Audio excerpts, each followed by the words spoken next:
اعوذ باللہ من الشیطان الرجیم بسم اللہ الرحمن الرحیم۔ معزز سامعین، آج ہم جس موضوع پر بات کریں گے وہ ہے قارون اور اس کے خزانے کا عبرتناک انجام۔ معزز سامعین، ویڈیو میں آگے بڑھنے سے پہلے ہماری آپ سے گزارش ہے کہ آپ ہمارے چینل کو سبسکرائب، ویڈیو کو لائک، کمنٹ اور شیئر کریں۔ شکریہ۔ سورہ قصص کے آخری 2 رکوع میں سے پہلا رکوع ہے جس میں ایک کردار کا ذکر ہو رہا ہے، قارون۔ جو حکمران قوم ہوتی ہے وہ اپنی قوم میں اس طرح کے کردار پیدا کرتی ہے جس طرح مجسٹریٹ ہو اونچے طبقے میں سے اور حکومت سے مراعات لے کر بہت زیادہ دولت مند بن جاتا ہے۔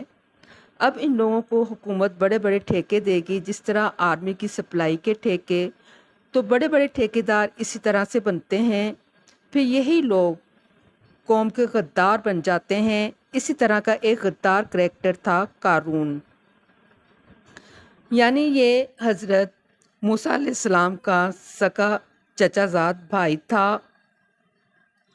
اور یہ دربار میں اس کی اتنی پہنچ اور پذیرائی ہو چکی تھی کہ اس نے اتنی دولت جمع کر لی، جس طرح آج کل بھی ہمارے ہاں ایسے بیسیوں سیاسی کردار مل جائیں گے جو کہ علامتی نشان بن گئے ہیں دولت سمیٹنے میں۔ اسی طرح قارون نے بھی بے تحاشا دولت سمیٹ لی تھی۔ البتہ موسیٰ علیہ السلام کی قوم میں سے تھا، لیکن اس نے غداری کی اپنی قوم کے ساتھ۔ اللہ تعالیٰ نے اسے اتنے خزانے عطا فرمائے تھے کہ اس کی کنجیاں اٹھانے کے لیے ایک بڑی طاقتور جماعت بھی تھک جاتی تھی، اور اس کا خزانہ بھی آج کل کے نوٹ نہیں بلکہ سونے اور چاندی کے سکے ہوا کرتے تھے۔ جب دولت آتی ہے تو خادم بھی ہوتے ہیں، دائیں بائیں پروٹوکول بھی ہوتا ہے، لیکن قارون کو یہ عزت راس نہیں آئی۔ حالانکہ وہ توراۃ پر ایمان بھی رکھتا تھا، پڑھتا بھی تھا، اس نے دولت کے نشے میں اتنا بڑا فیصلہ کر لیا کہ منہ مانگی قیمت دوں گا، اس عورت کو کہنے لگا۔ جب صبح ہوئی، حضرت موسیٰ علیہ السلام کی محفل پھر سجی۔ وہاں قارون کھڑا ہو گیا۔ اس نے پوچھا، اگر کوئی شادی شدہ زنا کرے تو اس کی کیا سزا ہوگی؟ موسیٰ علیہ السلام نے فرمایا، اسے اتنا سنسار کیا جائے کہ وہ مر جائے۔ قارون کہنے لگا کہ یہ قانون صرف عوام کے لیے ہی ہے یا آپ کے لیے بھی ہے؟ حضرت موسیٰ علیہ السلام نے فرمایا، اللہ کا قانون سب کے لیے ہے۔ تو اس نے اس عورت سے کہا کہ کہو کیا کہتی ہو؟ اللہ کے پیغمبر نے فرمایا، کون کیا کہتی ہے؟ اس نے کہا، معاذ اللہ، اس عورت کے ساتھ اللہ کے پیغمبر نے زنا کیا ہے۔ حضرت موسیٰ علیہ السلام نے اس عورت کی طرف دیکھا، وہ عورت جلال پیغمبرانہ کی تاب نہ لا سکی اور اس کا پورا وجود کام کیا۔ تو اس عورت نے کہا، اے اللہ کے پیغمبر، میں ایسی بات نہیں کہتی۔ اس نے مجھے منہ مانگی قیمت دینے پر آپ پر الزام لگانے پر مجبور کیا، بس اس لیے کہ اس کی زکوٰۃ کی رقم بچ جائے۔ اس نے یہ کھیل کھیلا ہے۔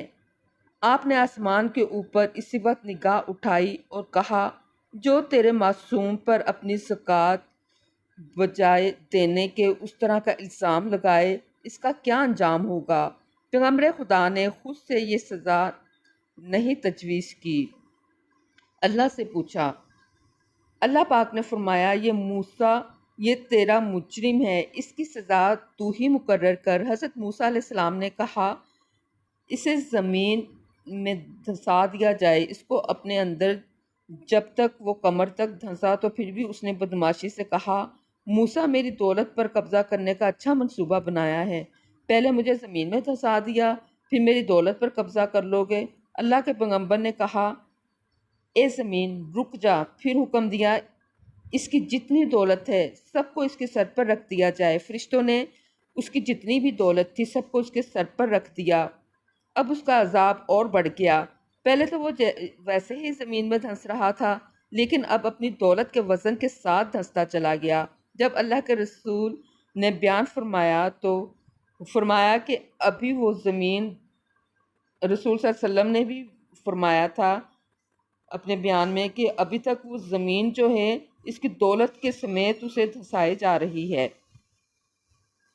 قرآن فرما رہا ہے کہ وہ لوگ جو قارون کا انجام دیکھ رہے تھے، جو پہلے یہ تمنا کر رہے تھے کہ اے کاش ہمیں بھی اس جیسا ہی مقام و مرتبہ ملے جو قارون کو ملا ہے، لیکن اب کہنے لگے یہ تو اللہ تعالیٰ کی طرف سے ہے، جسے چاہتا ہے زیادہ دیتا ہے، جسے چاہے کم دے۔ اگر اللہ تعالیٰ نے ہم پر احسان نہ فرمایا ہوتا تو ہم بھی اسی طریقے سے دھنسا دیے جاتے۔ ان لوگوں نے کہا کہ ہمیں ایسی دولت نہیں چاہیے جس کا یہ انجام ہو۔